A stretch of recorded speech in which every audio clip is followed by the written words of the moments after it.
The great hall of the Galactic Council stretched wide and tall, filled with beings from 100 different worlds.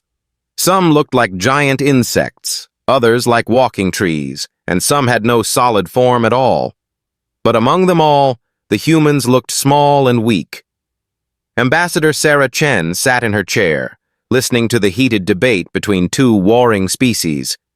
Her dark hair was pulled back in a simple style, and her clothes were plain blue fabric.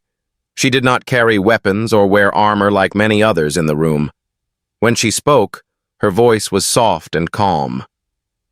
"Perhaps we can find a middle ground," Sarah said, standing slowly. "Both sides want the same thing, a safe place for their families to live."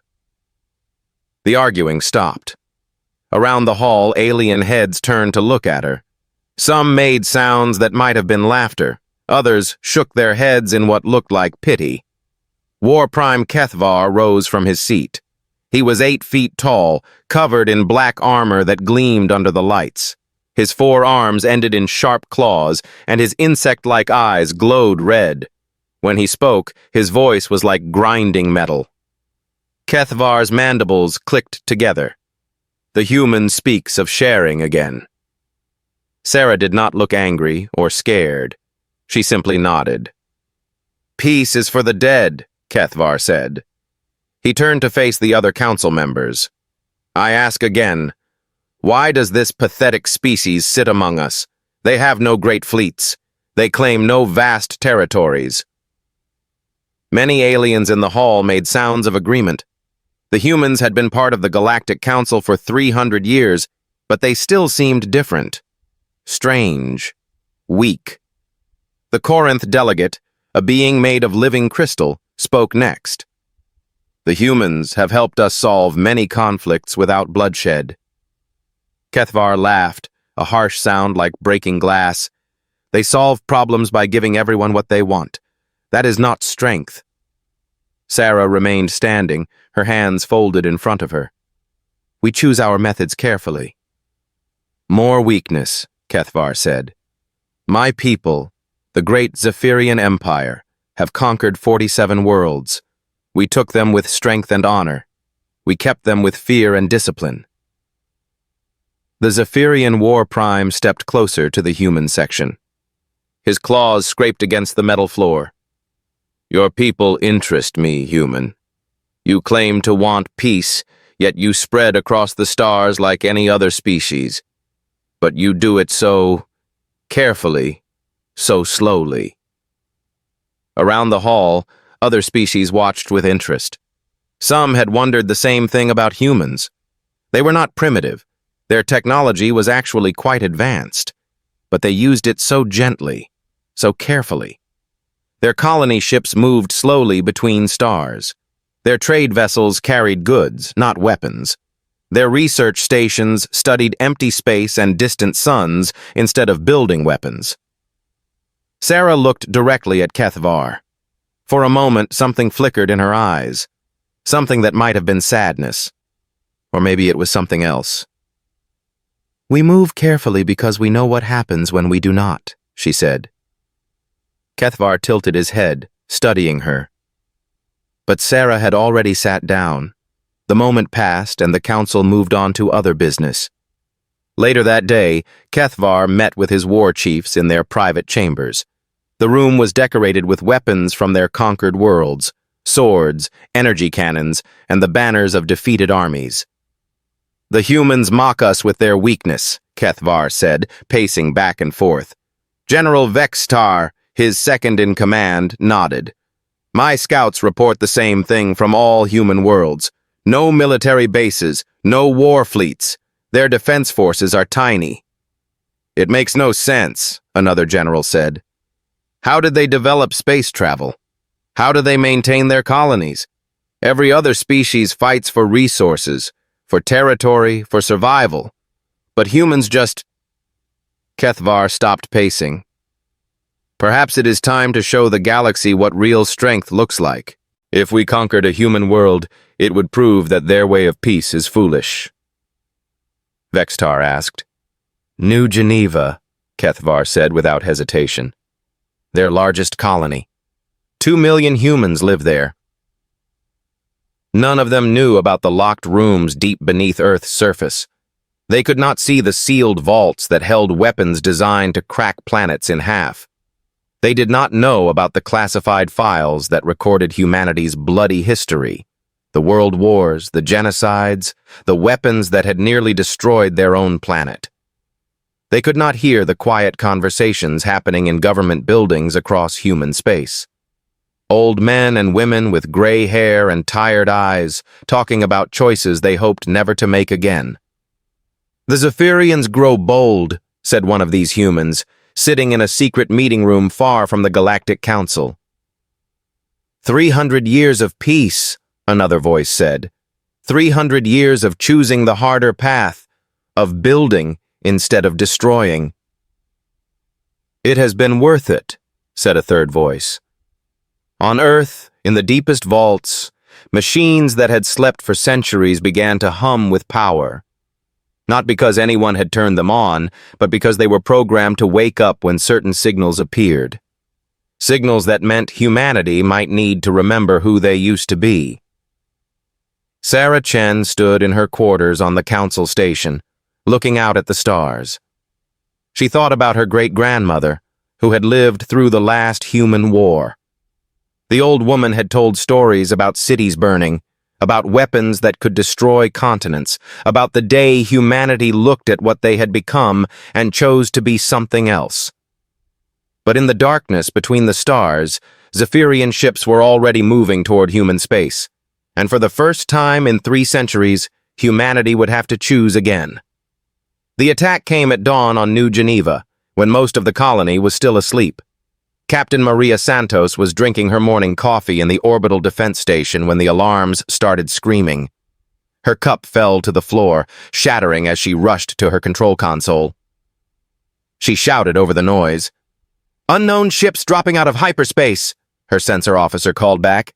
"Hundreds of them!" Maria looked at her screen and felt her blood turn cold. The ships were Zephyrian, black, angular vessels bristling with weapons. More ships than she had ever seen in one place. "Send an emergency message to Earth," she ordered. "All channels." The first energy beams hit New Geneva's orbital platforms before Maria could say another word. The space station next to hers simply disappeared in a ball of fire and metal. Then another. Then another. Maria screamed into her radio, but she already knew it was hopeless. The Zephyrians had brought a war fleet. Humanity had brought patrol boats. On the planet below, people were just starting their daily routines. Children walked to school. Adults headed to work. Farmers tended their crops in the vast agricultural zones that fed half the human colonies. The orbital bombardment began without warning. The first energy beam hit the capital city of Peace Harbor. The beam was as wide as a city block and hot as a sun. It burned through the atmosphere and struck the city center, vaporizing the government buildings, the schools, the hospitals, and the homes around them. In 1 second, 50,000 people were gone. More beams followed. The Zephyrians were not targeting military bases. There were hardly any to target. Instead, they aimed at civilian areas, shopping centers, apartment buildings, the university where human children learned about art and science and peaceful ways to solve problems. Sarah Martinez was a teacher at that university. When the first beam hit the city, she was reading stories to a classroom full of 6-year-old children. The building shook, and the lights went out. "Children, under your desks," Sarah said, trying to keep her voice calm even as terror filled her heart. Through the window, she could see fires burning in the distance. Ships streaked across the sky, firing again and again. The second beam hit the school. Captain Maria Santos watched from her dying space station as the planet below burned. Her small defense fleet was gone. Her station was losing air. Around her, the Zephyrian ships moved in perfect formation, like predators playing with wounded prey. Her radio crackled with desperate voices from the planet. "Help us!" "My children!" Maria tried to send evacuation signals, but most of the communication satellites were already destroyed. She watched helplessly as civilian transports lifted off from the planet's surface, only to be shot down by Zephyrian fighters. The aliens were hunting them for sport. In 8 hours, 2 million humans were dead. News of the attack spread across the galaxy at light speed. On 100 different worlds, alien species watched the reports with shock and confusion. The Zephyrians had always been aggressive, but this was different. This was not conquest. This was slaughter. The Galactic Council held an emergency session. Ambassador Sarah Chen was not there. She had left for Earth as soon as the first reports arrived. War Prime Kethvar addressed the assembled delegates with obvious pride. "The Zephyrian Empire has claimed New Geneva as our territory," he announced. "You murdered civilians," the Corinth delegate said, its crystal body flashing red with anger. "Children, teachers, farmers." "They were weak," Kethvar replied. "The galaxy belongs to the strong." But even as he spoke, strange reports were coming in from across human space. Human colonies were emptying. Not just border worlds near Zephyrian space, but colonies everywhere. Ships full of refugees streamed toward Earth and the inner human systems. "Look how they run," Kethvar said, displaying holographic images of the evacuation. "This proves what I have always said. Humans are cowards." Some of the aliens in the council chamber nodded in agreement, but others looked troubled. The evacuation was too organized, too fast. It was as if the humans had been preparing for this moment for years. On Earth, Sarah Chen stood in a room she had never seen before. It was deep underground, behind doors that required genetic scans and voice recognition, and codes that only a few dozen humans knew. The room was full of computers and screens showing star charts and weapon specifications. The men and women in this room were not diplomats. They wore military uniforms that looked old-fashioned, almost ceremonial. But their eyes were sharp and hard. "Ma'am," said a general with gray hair and scars on his face, "all civilian populations have been moved to safe zones. Border colonies are empty." Sarah asked, though she already knew the answer. "Reactivation protocols," he replied. "It's been 300 years since we've had to use them, but the systems are still there. The knowledge is still there." Sarah thought about the children in that classroom on New Geneva, about the teachers and farmers and ordinary people who had died simply because they were human, about the choice her species had made long ago to be better than what they used to be. "Authorization granted," she said quietly. Across human space, things began to change. Mining stations that had been digging for rare metals suddenly shifted their production to materials that had not been manufactured in centuries. Research facilities that studied peaceful applications of technology quietly began working on different projects. Factory ships that built civilian transports started assembling something else entirely. The refugees streaming toward Earth were not just running away. Hidden among them were soldiers who had trained in secret their entire lives for this moment. Engineers who knew how to build weapons their species had sworn never to build again.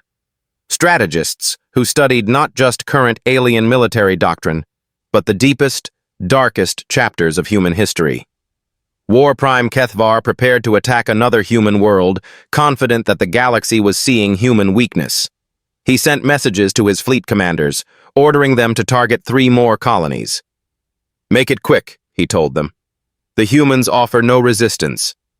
But deep in the computer networks that connected all human worlds, something was awakening. Ancient programs that had slept for 3 centuries began running calculations. Military databases that had been sealed and hidden started sharing information with sleeper agents who had waited their entire lives for activation codes. And in the deepest vault beneath Earth's surface, behind walls built to withstand nuclear weapons and planetary bombardment, a single red light began blinking for the first time in 300 years. The humans were no longer choosing peace.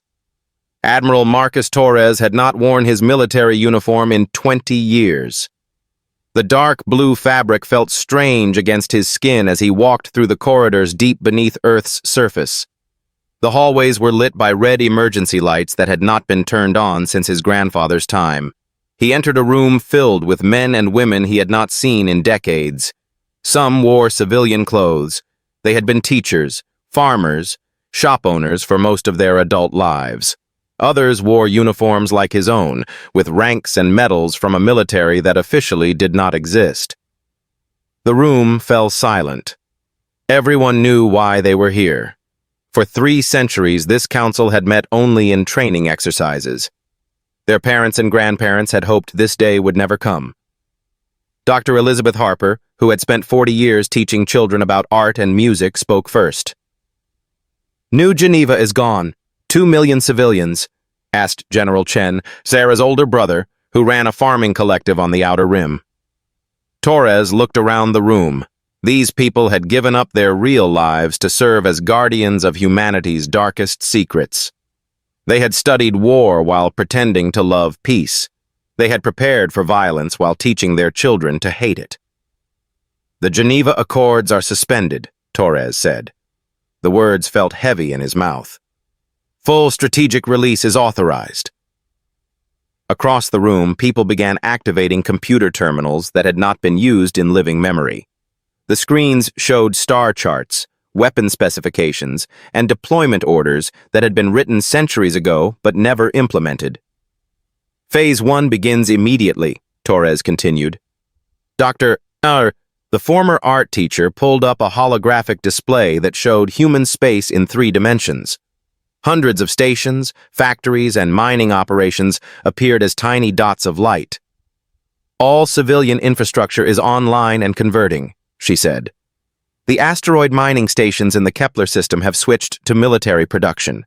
The research facilities at Alpha Centauri are now manufacturing components we have not built since the resource wars." General Chen leaned forward. "We are ready now," Dr. Harper replied. "We have been ready for 300 years. The truth was that humanity had never really stopped being a military species. They had simply become very good at hiding it. Every civilian facility had a dual purpose. Every peaceful research project had a military application. Every human colony could transform into a fortress in hours. The mining operation on Asteroid Base 47 looked like any other. Workers in simple coveralls operated machines that broke up rocks and extracted metals. But when the activation codes arrived, the workers set down their mining tools and picked up equipment they had hidden for decades. Within 6 hours, the asteroid base was producing materials that had not been seen in the galaxy for centuries. Metals so pure they could channel energy without any loss. Crystals that could store information in quantum states. Compounds that could turn invisible to any known sensor. Commander Liu Wei had spent 30 years running a small shipping company. His cargo vessels carried food and medical supplies between human worlds. But when his personal communicator received a coded message, he opened a sealed compartment in his ship's computer. New orders appeared on his screen, not shipping routes, but target coordinates. His cargo ships were not really cargo ships at all. On the Zephyrian-occupied world of New Geneva, War Prime Kethvar stood in the ruins of Peace Harbor. The city was still burning 3 days after the attack. His soldiers had set up a command center in what used to be the human government building. "Status report," Kethvar demanded from his intelligence officer.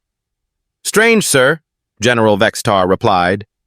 "The humans are behaving oddly. They are not counterattacking, but they are not surrendering either. They are just..." Kethvar walked to a window that looked out over the destroyed city. In the distance, he could see human refugees boarding the last evacuation ships. But something about their movement seemed wrong. Too organized. Too calm. "They are cowards," he said. "This proves it." "Sir," Vextar said carefully, "our scouts report unusual activity in human space. Their civilian ships are moving in patterns that look almost like military formations." "Fear," Kethvar said dismissively. "They are afraid we will attack them too. Let them run." But even as he spoke, strange things were happening across Zephyrian space. Supply convoys reported minor technical problems, nothing serious. just small delays. Communication satellites experienced brief outages. Patrol ships needed unexpected repairs. None of the problems seemed connected. None seemed important enough to investigate. But together, they meant that the Zephyrian military was slowly becoming blind and confused without realizing it.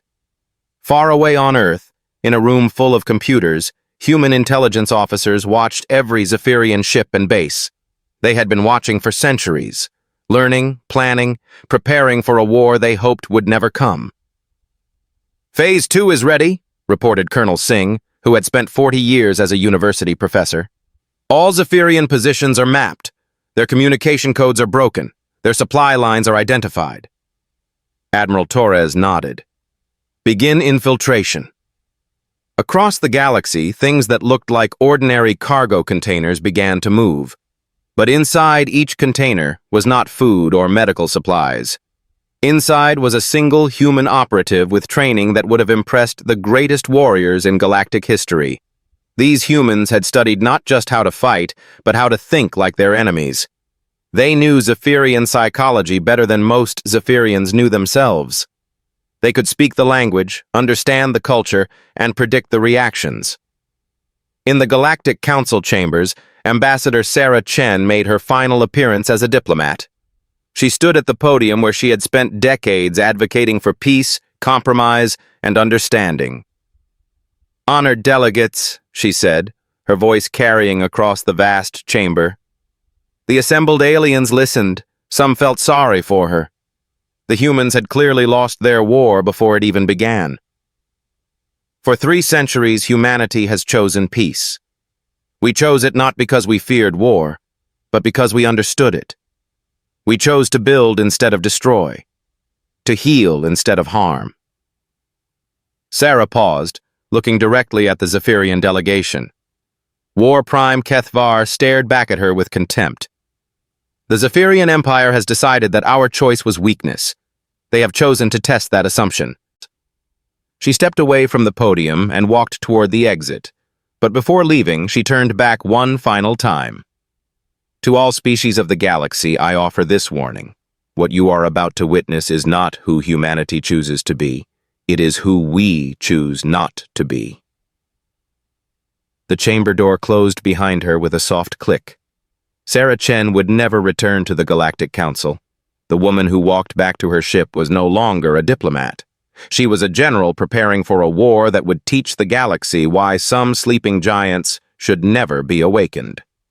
The first Zephyrian supply convoy vanished on a Tuesday. General Vextar studied the reports in his command ship above New Geneva. The convoy had been carrying food and ammunition to their forward bases. One moment it was there on the sensors, the next it was gone. Vextar asked his sensor officer, "We don't know, sir. No distress signals, no signs of battle. The ships just... all 12 ships at exactly the same time?" Vextar frowned. Equipment failures happened, but not like this. He made a note to investigate later. Right now, he had more important things to worry about. The next attack on human worlds was scheduled for tomorrow. But tomorrow never came. At 0600 hours, every Zephyrian ship in the attack fleet received the same message from their navigation computers. Course correction required. The ships automatically dropped out of hyperspace to recalculate their route. They found themselves in empty space, far from any star system. Their communication arrays could not reach the main fleet. Worst of all, their hyperspace drives would not restart. "Sir," a technician reported to the fleet commander, "the drives are not damaged. They just will not activate." The commander roared. The technician's screen flickered and went dark. When it came back on, it displayed a simple message in perfect Zephyrian script. "You are no longer welcome in this region of space." 150 Zephyrian warships sat helpless in the dark, their crews staring at screens they no longer controlled. War Prime Kethvar received news of the lost fleet while eating his morning meal. He set down his food and called an emergency meeting with his war council. He demanded, "The supply convoy, the attack fleet, 3 patrol squadrons, and 2 base defense groups," General Vextar reported. Over 200 ships in total. Before anyone could answer, the lights in the command center flickered.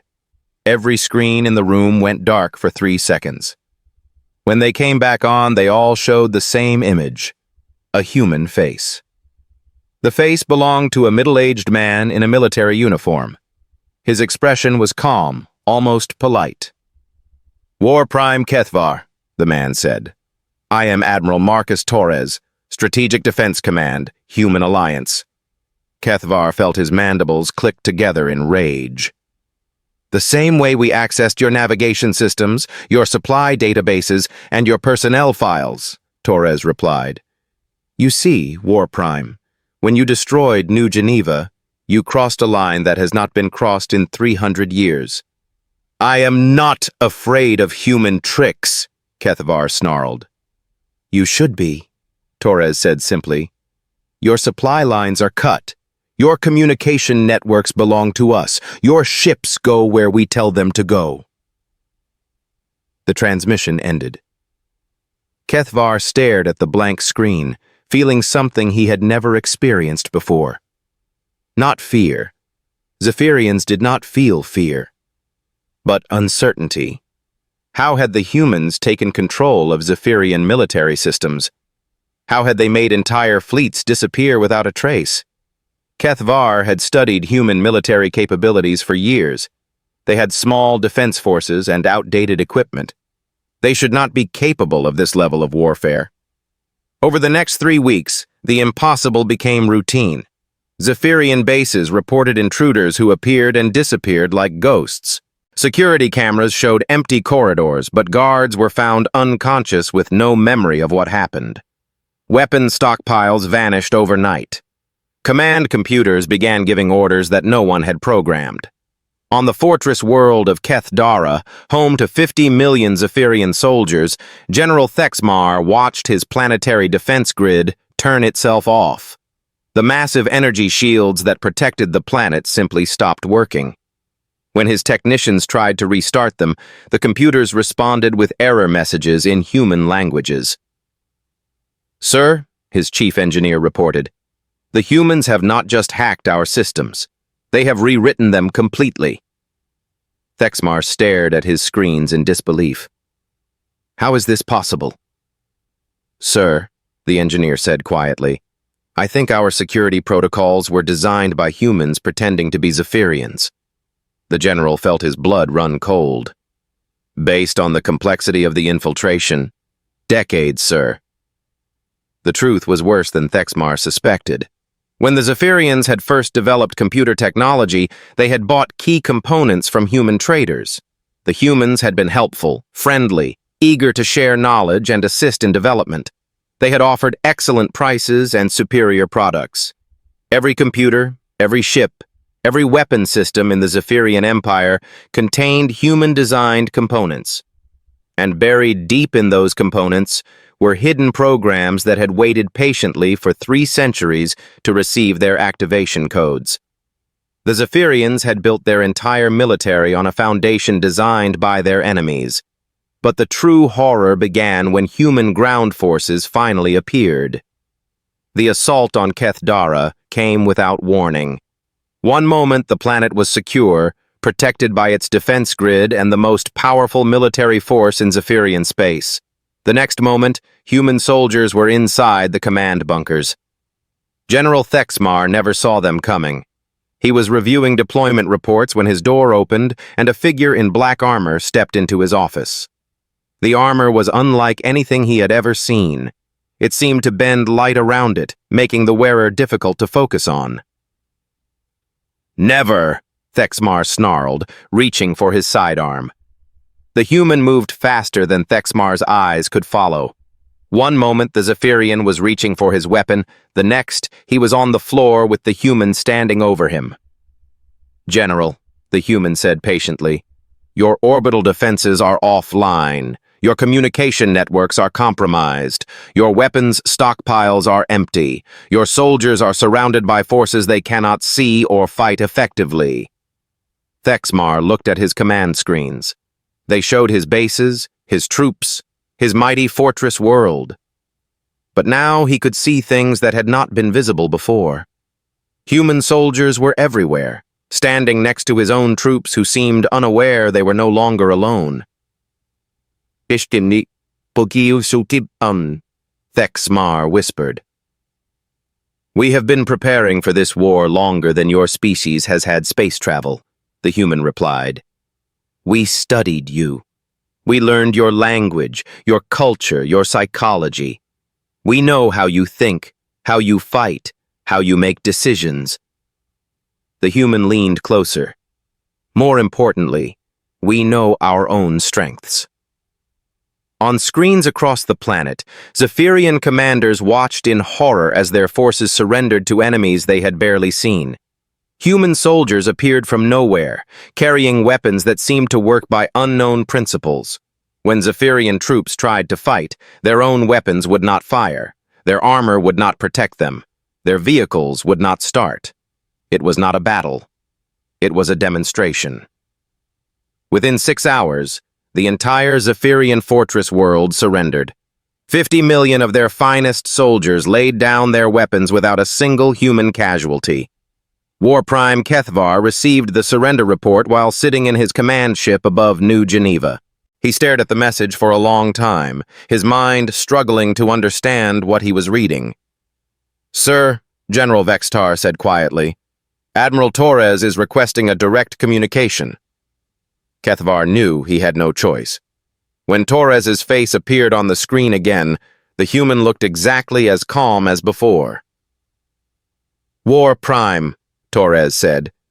I believe you are beginning to understand your situation. We do not want to destroy you. We do not want to conquer your worlds. Kethvar asked, his voice barely a whisper. Complete surrender. Disarmament. Withdrawal from all human territories. Torres paused. Kethvar thought about the 2 million humans who had died on New Geneva.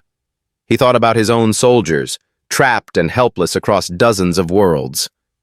He thought about weapons and strategies beyond his comprehension. We surrender, he said. The Zephyrian War was over. 6 months after the war ended, the Galactic Council met for the most important session in its history. Representatives from every known species filled the Great Hall, but today they were not here to debate trade routes or territorial disputes. They were here to learn what humanity truly was. Admiral Marcus Torres stood at the center of the chamber, wearing the same dark blue uniform he had worn throughout the war. Behind him, holographic displays showed images that made the assembled aliens shift uncomfortably in their seats. The first image showed Earth's solar system, but this was not the peaceful collection of colonies and research stations that everyone knew. This was something else entirely. For 300 years, Torres began, humanity has shown you only what we chose to show you. The hologram zoomed in on what looked like a small asteroid near Mars. As the image grew larger, it became clear that the asteroid was hollow. Inside was a shipyard capable of building vessels larger than most space stations. This is Production Facility 7, Torres said calmly. One of 47 such installations in our home system alone. Murmurs of shock rippled through the chamber. The Corinth delegate, its crystal body flickering between colors, spoke first. Since before we joined the Galactic Council, Torres replied, the hologram changed to show weapon specifications that made several delegates gasp.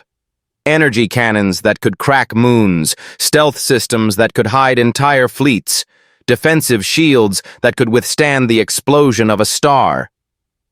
These are the weapons we chose not to build, Torres said, or rather the weapons we chose not to use. A delegate from the Vorthan Empire, a species known for their military expertise, raised a tentacled arm. Torres almost smiled. Because we are very good at appearing harmless. The hologram shifted to show a peaceful farming world that many delegates recognized. It was Harvest Prime, one of humanity's oldest colonies, known for its beautiful crops and friendly inhabitants. "This is Harvest Prime as you know it," Torres said. The image zoomed below the surface, revealing massive underground complexes filled with military equipment and training facilities. "This is Harvest Prime as it really is. Every adult colonist is a trained soldier. Every farm can be converted to a weapons factory in hours." The chamber fell silent. Delegates stared at the images with a mixture of awe and terror. Asked the Deltharian representative, a being of pure energy that flickered nervously. "Why hide such power?" Torres turned to look directly at the section where Zephyrian representatives sat. War Prime Kethvar was not among them. He was currently serving a life sentence on a human prison world. In his place sat a junior officer who looked like he wished he could disappear. New images appeared in the hologram. These showed humanity's ancient history, the wars, the genocides, the weapons that had nearly destroyed their own planet, cities burning, continents poisoned, billions dead. "We were a young species when we first developed these capabilities," Torres continued. "We used them against each other until we nearly destroyed everything we had built. When we finally came to our senses, we made a choice." The Corinth delegate spoke again. "We chose to appear weak because we knew that if others saw our true strength, they would feel threatened. They would arm themselves against us. They would form alliances to destroy us before we could destroy them." Torres gestured to the hologram, which now showed peaceful scenes from across human space. "Instead, we chose to be mediators, peacemakers. We used our understanding of conflict to prevent wars rather than win them." "Until the Zephyrians attacked," said a voice from the chamber. "Yes," Torres said quietly. "Until someone mistook our choice for inability. The Zephyrian Empire saw our peaceful nature and assumed we were defenseless." The hologram changed one final time, showing scenes from the war. Zephyrian fleets disabled without firing a shot. Fortress worlds surrendered in hours. An entire military empire brought to its knees by an enemy they had never truly seen coming. "The war lasted 6 weeks," Torres said. "Not because we needed 6 weeks to defeat them, but because we spent 5 weeks trying to avoid killing anyone unnecessarily." The chamber remained silent as Torres walked to the podium where humanity's ambassadors had spent centuries advocating for peace. "I stand before you today to establish new protocols," he said. He activated a new hologram that showed a simple document. "The Galactic Council will now recognize a new category of member species, those who voluntarily limit their own power in service of galactic stability." The Vorthon delegate raised its arm again. "Any unprovoked attack on a voluntary limitation species will be considered an attack on the principle of peaceful coexistence itself," Torres replied. He paused, looking around the chamber. "Of course, humanity will take a special interest in enforcing these protections." The message was clear. Anyone who attacked a peaceful species would face not just that species' defenses, but humanity's wrath. Over the following months, the galaxy slowly adapted to its new reality. Human colonies resumed their peaceful activities, but now everyone knew what lay beneath the surface. When human diplomats offered to mediate disputes, all parties accepted eagerly. When humanity suggested peaceful solutions to conflicts, those suggestions carried more weight than before. The Zephyrian survivors, now living under human protection on agricultural worlds, learned new ways of life. They discovered that strength could be measured in more than military might. They learned to build instead of destroy, to grow instead of conquer. Former War Prime Kethvar spent his days working in the fields of a human farming colony. He was no longer the feared leader of a military empire, but simply another worker helping to grow food for the galaxy. One day, a group of young Zephyrians came to him with questions about the old days. "Tell us about the war," one young female asked. Kethvar set down his farming tools and looked at the children. They had been born after the war, raised in peace, taught to value life over death. He asked, "Were the humans really as weak as the stories said?" Kethvar thought about the question for a long time. He remembered standing in the Galactic Council, mocking human weakness. He remembered watching his mighty fleets disappear without firing a shot. He remembered surrendering to soldiers he never saw coming. "The humans were never weak," he said finally. "They were the most dangerous predator in the galaxy pretending to be prey," another child asked. The children nodded, not fully understanding but sensing the wisdom in his words. They would grow up in a galaxy where peace was protected by the threat of war, where the strongest species was also the most gentle, where everyone remembered the lesson of the Zephyrian War. In the great archives of the Galactic Council, historians recorded the final statement from humanity's presentation that day. It became required reading for every species that joined the galactic community. Peace is not the absence of the ability to wage war. Peace is the choice to do something better with that ability. We chose peace not because we feared war, but because we understood it. And across the stars, that choice protected everyone.